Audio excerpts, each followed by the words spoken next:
Sejam bem-vindos ao podcast A Culpa é do Bartolomeu, um podcast sobre atualidades, opinião e um pouco de história. Aqui com vocês é Thiago Baldin.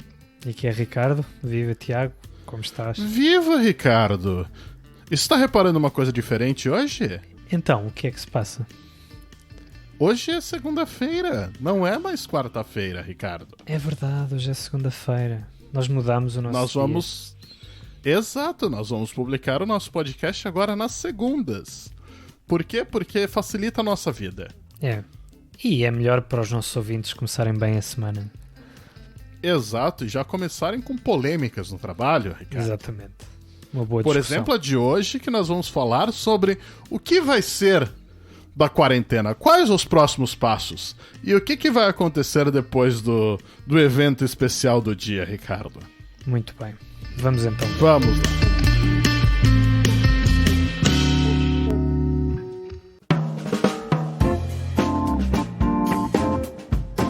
Ricardo, você tem lido as notícias ultimamente, Ricardo? Tenho lido algumas, talvez não as mais relevantes para este episódio. Entendi. O senhor não viu nada que aconteceu hoje no Brasil, nesse momento que nós estamos gravando esse episódio?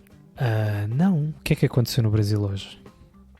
Bom, não sei se o senhor já reparou, o mundo está numa pandemia. Não sei se o senhor já reparou. Sim, acho que é por isso que não me deixam sair de casa. Exato, essa é uma das razões porque a polícia tá nas portas da sua casa e te espanca se você botar os dois pés pra fora. Muito bem. Mas, quando se tá em uma pandemia, é natural que o ministro da saúde, ou secretário da saúde, ou o que for que seja, seja uma peça importante nesse tabuleiro de jogo de xadrez, certo, Ricardo? Até aqui tudo certo, sim. Tudo certo. Nada mais correto do que demitir um ministro da saúde que está fazendo um trabalho ok, não é verdade? Mas que bem. Como o Bolsonaro não deixa de me surpreender. É incrível. Mas não tem como surpreender. Pra quem esteve numa bolha esses dias, o Mandetta foi demitido nesta nossa quinta-feira, dia 16 de abril. O ministro da Saúde, que estava fazendo um trabalho razoável. Nós temos muitas críticas à ação que ele fez. Quem ouviu o nosso episódio sobre a cronologia da quarentena sabe muito bem que erros foram cometidos.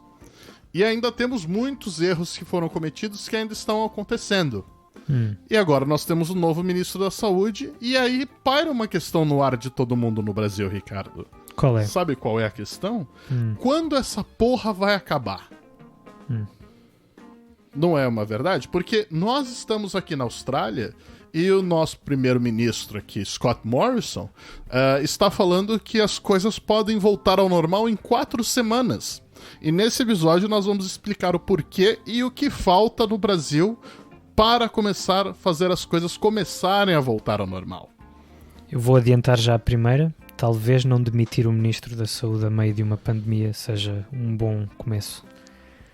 Eu acho que sim, porque uma coisa eu concordo que o Mandetta ele cometeu vários erros no começo, mas eles já estavam com um plano em andamento, com relatórios diários e com um processo para tentar mitigar, né? Para quem ouviu o nosso episódio sobre a cronologia da pandemia, nós falamos sobre contenção, mitigação e supressão.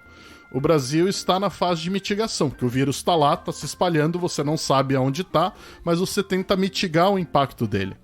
E você trocando o ministro, nesse exato momento, literalmente você está voando num avião que está no ar e você decide trocar as asas. É aquela coisa, se você conseguir trocar a asa a tempo, o avião consegue pegar sustentabilidade de novo. Mas não é uma boa ideia, né, Ricardo? E eu preferia que tivesse usado outra comparação, porque para uma pessoa que tem algum receio de voar, pensar num avião a trocar as asas... Olha só. É um pouco... Bom, mas uma coisa pra te acalmar, Ricardo, normalmente não trocam as asas dos aviões enquanto eles estão voando. Boa, ok, então não acontece, ok, boa.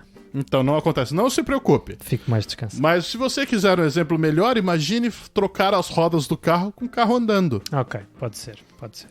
É basicamente isso, pode dar muito ruim. tem muito mais chance de dar muito ruim.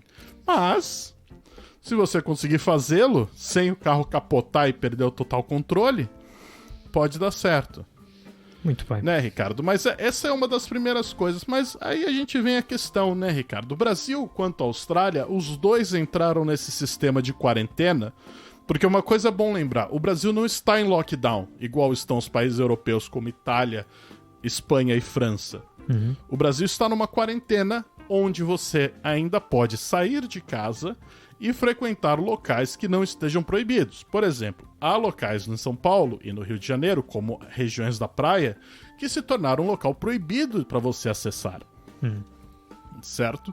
E aqui na Austrália é a mesma coisa. Aqui você não está impedido de sair de casa. A única coisa que você não pode ir é você não pode ir à praia, você não pode ir aos parquinhos, levar sua criança para brincar, você não pode usar as pistas de skate, você não pode usar o cinema, etc. Mas isso acaba impactando no nosso dia a dia, não é, Ricardo? Sim. O senhor está triste que o senhor não pode fazer as suas caminhadas em parques nacionais que vocês gostam tanto. Nem isso, nem andar de skate, que é uma coisa que eu também faço muito. Tenho muitas saudades verdade. Do meu skate. Exato. Então, isso é uma coisa que atrapalha a nossa vida. Então, o que a gente pode esperar pra gente poder... O que um país tem que fazer pra começar a sair desse isolamento, Ricardo? Bom, o que você vê de recomendações?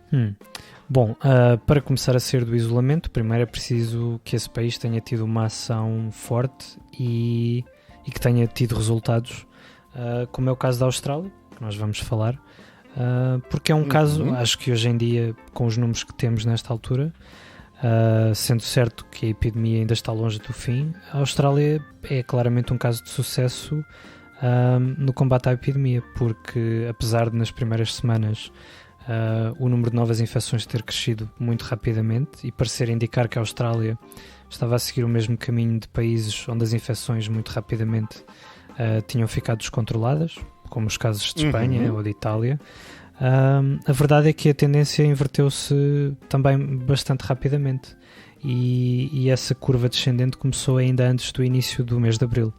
Portanto, neste momento estamos já para lá do meio do mês de Abril e a curva tem descido bastante acentuadamente e neste momento temos cerca de 30 casos novos por dia, o que mostra que a estratégia de contenção foi muito bem sucedida, por várias razões. A primeira das quais que podemos falar foi o número de testes que permitiu identificar os focos de infecção e a subsequente monitorização das pessoas que tinham sido testadas positivas e os seus contactos também, para prevenir que houvesse surtos de contágio na comunidade. Sim, e isso eu gostaria de deixar bem claro para as pessoas entenderem como a Austrália conseguiu lidar com isso. Como o Ricardo falou, mais ou menos na metade de março, começamos a ver que a Austrália estavam tendo muitos casos surgindo. Era uma preocupação nossa aqui, tipo, nossa, o que será que realmente vai acontecer? Porque lembrando, o primeiro caso de Covid-19 que apareceu na Austrália foram 25 de janeiro. Muito próximo. Eu acho que foi basicamente no mesmo dia que apareceu nos Estados Unidos. Sim. E a curvatura da Austrália poderia ser muito semelhante à dos Estados Unidos. A grande diferença é que a Austrália criou sistemas de contenção muito antes. E além disso, a Austrália começou a fazer testes em massa muito antes que os Estados Unidos. Uma das informações que a gente tem é que, até o momento, a Austrália realizou quase 400 mil testes e a proporção, porque isso é em números absolutos, é muito difícil você gerar uma proporção por população, não é verdade, Ricardo? Porque 400 mil testes para uma população da Austrália, que é um pouco mais de 30 milhões, é muita coisa, que seriam 15 mil testes a cada 1 milhão de habitantes. E para ter uma referência, o Brasil hoje, Ricardo, tem mais ou menos 300 testes a cada 1 milhão. Essa é a grande diferença. E por que os testes são tão importantes? Porque os testes ajudaram tanto aqui na Austrália eles conseguirem controlar o surto. O principal caso é você testando as pessoas que vieram de fora do país testando as pessoas que tiveram contato com essas pessoas ou frequentaram os mesmos lugares, você consegue ter uma visão da onde os surtos estão acontecendo. Que, como mesmo você citou, Ricardo, eles começaram a monitorar os surtos.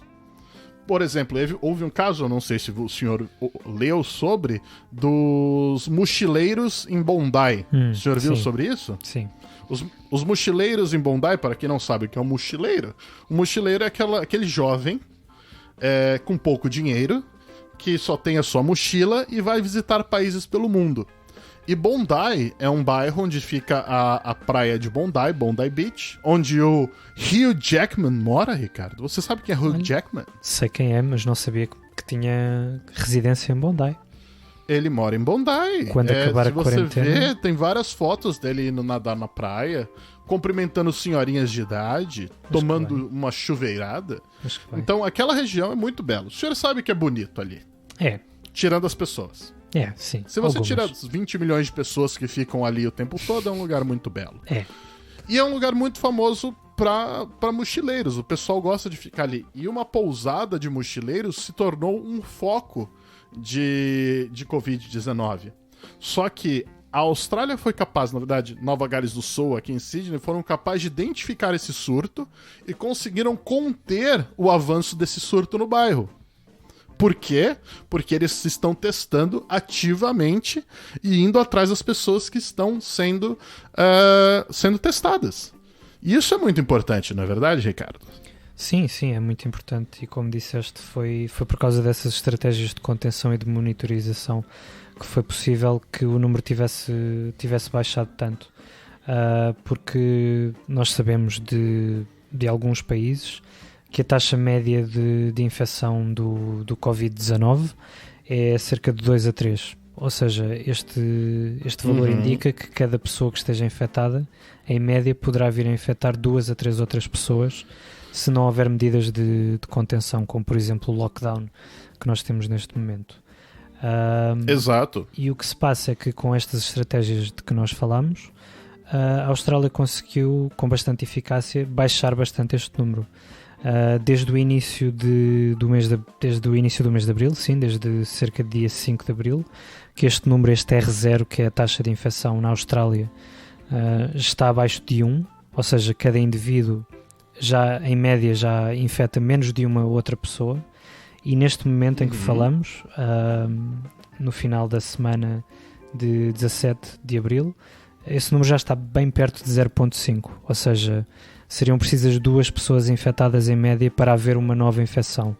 E o que acontece quando este número baixa abaixo de 1 é que o vírus tem muito maior dificuldade em propagar-se, em espalhar-se na comunidade, e se conseguir manter este número desta taxa de infecção abaixo de 1 durante tempo suficiente, eventualmente poderemos estar a falar daqui a uns meses em a Austrália poder erradicar o vírus do seu território. E isso é uma coisa muito interessante que as pessoas têm que entender, porque a Austrália só sabe desse número porque ela consegue testar muita gente. E aí você consegue ter essa proporção de pessoas sendo... Quanto uma pessoa consegue infectar outras pessoas. E como hoje a gente não tem uma vacina, porque há 2 formas de você reduzir esse número numa sociedade. Ou você imuniza a sociedade, que é o caso de uma vacina, que é o que a gente faz com o vírus da gripe. O vírus da gripe, que ele tem uma média de transmissão de 1.3, porque nós imunizamos 60%, 70% da população, esse vírus se transmite muito mais devagar em toda a sociedade, porque ele é um vírus endêmico, ele faz parte da sociedade. Como a gente não tem uma ferramenta de imunização que impeça que quando o vírus bate em você ele não transmita para outro, o que ajuda a reduzir essa taxa de transmissão é o distanciamento social, que é o que estão fazendo aqui na Austrália muito forte. Um exemplo que aqui tem, que no Brasil isso não é tão limitado assim, aqui você não pode andar com mais de 2 pessoas juntas que não sejam da mesma família. Ou seja, se eu for me encontrar com o Ricardo, eu só posso me encontrar eu e o Ricardo. Se for eu, minha esposa e o Ricardo, nós estamos já infringindo a lei. Então, esse tipo de ação faz essa taxa de infecção, que o do coronavírus é de entre 2 e 3, ou seja, cada pessoa infecta 2 ou 3 pessoas, ser reduzida. E aqui na Austrália a gente já está abaixo de 1, já está 2 pessoas necessárias para infectar uma. A Alemanha, esta semana, Angela Merkel deu uma entrevista explicando que se a taxa de transmissão na Alemanha for de 1,1, ou seja, a cada 10 pessoas, uma infecta 2, mas pelo menos uma pessoa infecta uma, o sistema de saúde da Alemanha vai colapsar em agosto. Se for de 1,2, o sistema de saúde da Alemanha colapsa em julho. Se for 1,3, colapsa em junho. Para mostrar como a margem é bem apertada e qual a importância do isolamento social nesse momento. A Austrália está conseguindo reduzir isso por causa de regras duras de isolamento social. O que está fechado hoje? Academias, escolas, cinemas, locais de culto, qualquer lugar que aglomere mais de 2 pessoas naquele momento, andando juntas, está fechado. Lógico, tirando os comércios essenciais, que são mercados, açougues e coisas do gênero. Mas as regras são bem duras e os testes ajudam muito isso. Não é, Ricardo? Sim, é verdade. E é por isto tudo que nós falamos, que, como nós dissemos no início do episódio, prevê-se, o primeiro-ministro da Austrália disse hoje, que prevê que daqui a 4 semanas possa começar a haver algum afrouxamento destas regras, destas restrições de contacto que tem havido até agora. Isto não significa, no entanto, como é óbvio, que a normalidade volta daqui a um mês, nem pouco, mais ou menos. Ainda falta muito tempo até que possamos falar de voltar à normalidade, mas será um afrouxamento gradual, em que primeiro irão reabrir alguns desses comércios, e como ele disse, eu acho que a postura das autoridades australianas nisto tem sido exemplar.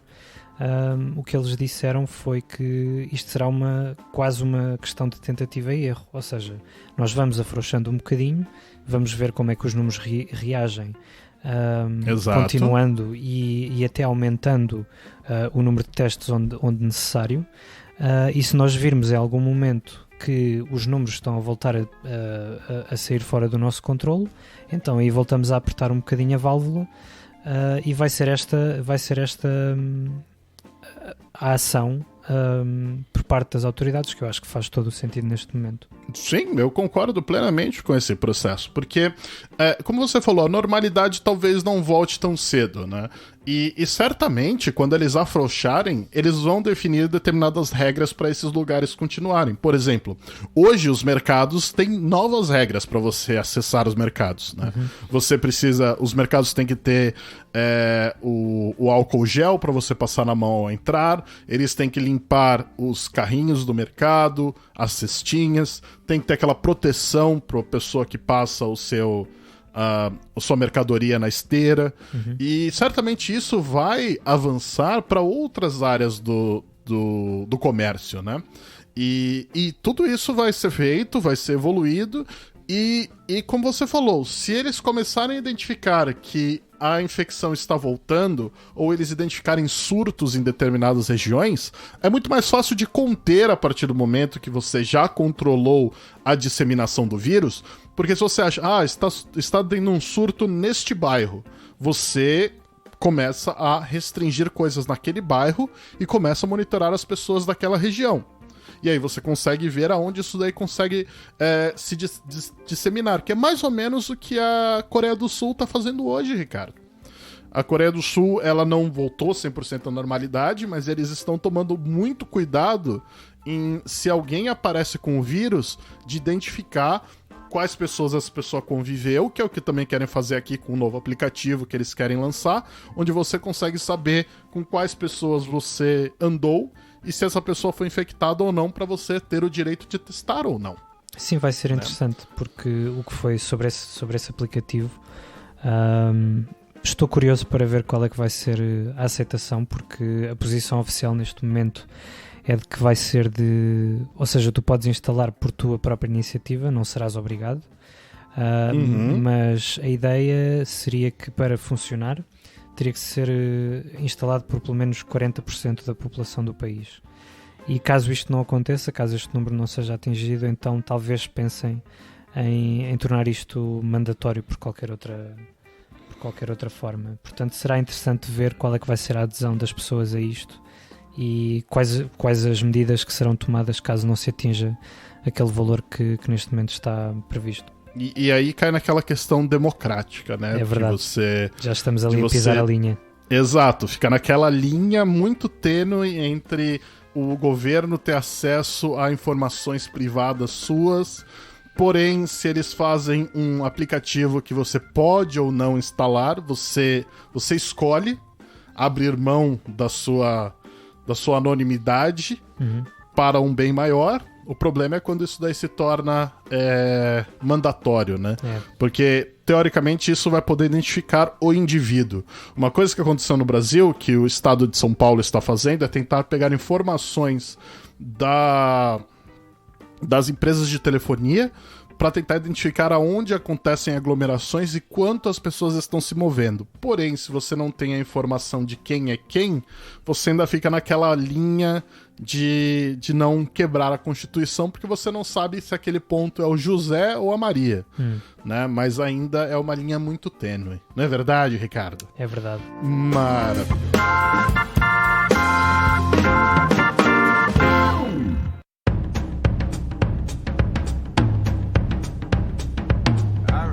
Ricardo, então agora que a gente discutiu todas as ações que a Austrália tomou e os processos que ela está chegando para tentar reabrir o comércio e reabrir uma vida relativamente normal no país, o que a gente pode concluir que são os passos que um país como o Brasil hoje precisa tomar para reabrir o seu comércio e tentar iniciar uma vida relativamente normal? Tirando a parte de não demitir o ministro da Saúde, que a gente já falou. Sim. Então, como nós vimos, muitos testes são absolutamente necessários para poder conter a pandemia, porque só testando é que nós sabemos onde é que as infecções estão a ocorrer, e só com essa informação é que depois as autoridades podem agir no sentido de fechar aquelas comunidades, monitorizá-las e garantir que não se espalha para além daquele perímetro. Portanto, testar... Isso é o primeiro passo. Exatamente. Né? O primeiro passo, só adicionar algumas informações aí sobre o que o Ministério da Saúde do Brasil já falou. Aproximadamente no dia 24 de março, o Ministério da Saúde, junto com o presidente Jair Bolsonaro, anunciaram milhões de testes. Mais de 10 milhões de testes para o Brasil. Esses 10 milhões de testes nunca chegaram. Eles prometeram 5 milhões até o final de março. Apenas chegaram 500 mil, não 5 milhões. Chegaram só 10% do prometido. E esses testes hoje, eles são prioritários do pessoal que está na área de saúde, que é para saber se alguém está infectado ou não, e pessoas de casos graves, ou pessoas que estão internadas. O Brasil hoje não está testando o suficiente. Então esse é o primeiro passo que não dá para reabrir o comércio. Qual que é o outro passo, Ricardo? Portanto, com estas medidas de que nós falamos, é então diminuir a taxa de transmissão do vírus e a partir do momento em que nós temos uma boa imagem de qual é que é a situação, podemos então começar a tomar medidas que afrouxem essas restrições, podendo começar a reabrir algum comércio, mas sem nunca deixar de parte esta monitorização, principalmente pela via dos testes. Então, o que vai acontecer se nós conseguirmos testar a população massivamente? Nós vamos conseguir descobrir a taxa de infecção dentro da comunidade, que, ou seja, São Paulo, os principais focos hoje no Brasil são São Paulo, Manaus, capital do Amazonas, Ceará e Rio de Janeiro. Se nós tivermos testes massivos, nós podemos saber qual que é a taxa de transmissão do vírus em cada região. E essa taxa de transmissão você consegue saber efetivamente se o vírus está indo embora ou se o vírus está infectando mais. Se você consegue saber se o vírus está indo embora, infectando mais, e você sabe aonde o vírus está acontecendo, você consegue tomar medidas localizadas. Enquanto nós não temos a menor ideia de quantas pessoas estão ali infectadas, não dá para se ter um planejamento, não dá para se ter alguma forma de ação para você cuidar deste problema. Então, para concluir, a gente tem que entender que hoje no Brasil, se nós não soubermos o número real de infectados e nós não soubermos aonde esses infectados estão, se torna impossível nos principais focos do vírus, que são Manaus, Ceará, São Paulo e Rio de Janeiro, reabrir o comércio ou reabrir qualquer outra coisa, porque você não sabe onde o vírus está. Você não sabe qual que é o bairro que está mais infectado ou qual que é a cidade efetivamente mais infectada. Ok, a gente sabe que é a capital mais infectada, mas você não sabe o bairro. Você não sabe onde está o foco. Você não sabe onde está o surto. E isso é uma das coisas mais perigosas que a gente tem que se preocupar nesse momento. Nós temos que entender, enquanto o governo não adquirir testes massivos, não é centenas, é milhares. Se nós só será possível testar e garantir isso se nós testarmos milhares de pessoas no Brasil, milhões de pessoas no Brasil. Certo, Ricardo? Exatamente. E queria só fazer uma última nota, tomando também novamente o bom exemplo da Austrália. A transparência dos políticos nesta altura acho que é absolutamente essencial para que as pessoas sintam segurança nas decisões que estão a ser tomadas, porque não vivemos momentos normais e muitas das vezes é preciso tomar decisões que noutra altura, noutra situação qualquer, não seriam se calhar tão bem aceitas ou tão bem compreendidas. Portanto, tudo que seja transparência em termos de explicar a razão das decisões, em termos de comunicar com transparência os dados, o número de infectados, o número de testes, e as localizações dos surtos, acho que é absolutamente essencial para que um país consiga de facto ter uma resposta eficaz a esta situação. Sim, e isso é uma realidade. A transparência nesse momento eu acho que é a coisa mais importante que tem que ter. Porque a realidade aqui na Austrália, você vê o primeiro-ministro todo dia na TV, você vê os governadores todo dia na TV, e eles todo dia dão atualizações e quais são os planos e quais atitudes foram tomadas nos últimos dias.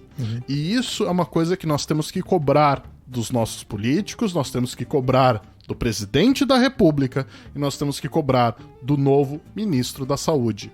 Transparência, informação coerente e essas coisas que mostrem quais são as ações tomadas e quais vão ser as próximas ações. Porque eu sei que ninguém quer ficar preso em casa por 6 meses. Ninguém quer ficar. E o ideal é que não fosse 6 meses de confinamento. Mas enquanto nós não soubermos a realidade do Brasil, pode ter certeza que vamos ficar cada vez meses e mais meses trancafiados, porque uma coisa é um fato na economia, na estatística, em qualquer coisa do mundo, na ciência, você precisa de dados para você tomar uma decisão. Se qualquer pessoa hoje fala que o comércio no Brasil, em São Paulo, Rio de Janeiro, Ceará, ou no Amazonas, ou em Goiás, que são os estados que estão mais afetados, precisa abrir porque é só uma gripinha ou uma coisa do gênero, ou por qualquer outra razão que seja, esta pessoa ou ela é burra ou ela é canalha. Porque esse tipo de coisa nós não temos a informação real e isso é uma canalice sem tamanha. Eu concordo que tem que reabrir as coisas quando e somente quando nós tivermos a imagem correta do que está acontecendo no Brasil. Não é verdade, Ricardo? É verdade, muito bem dito. Maravilhoso, Ricardo. Até a próxima semana, pessoal, porque aqui não tem culpa de ninguém. Não. Até a próxima semana. Até mais.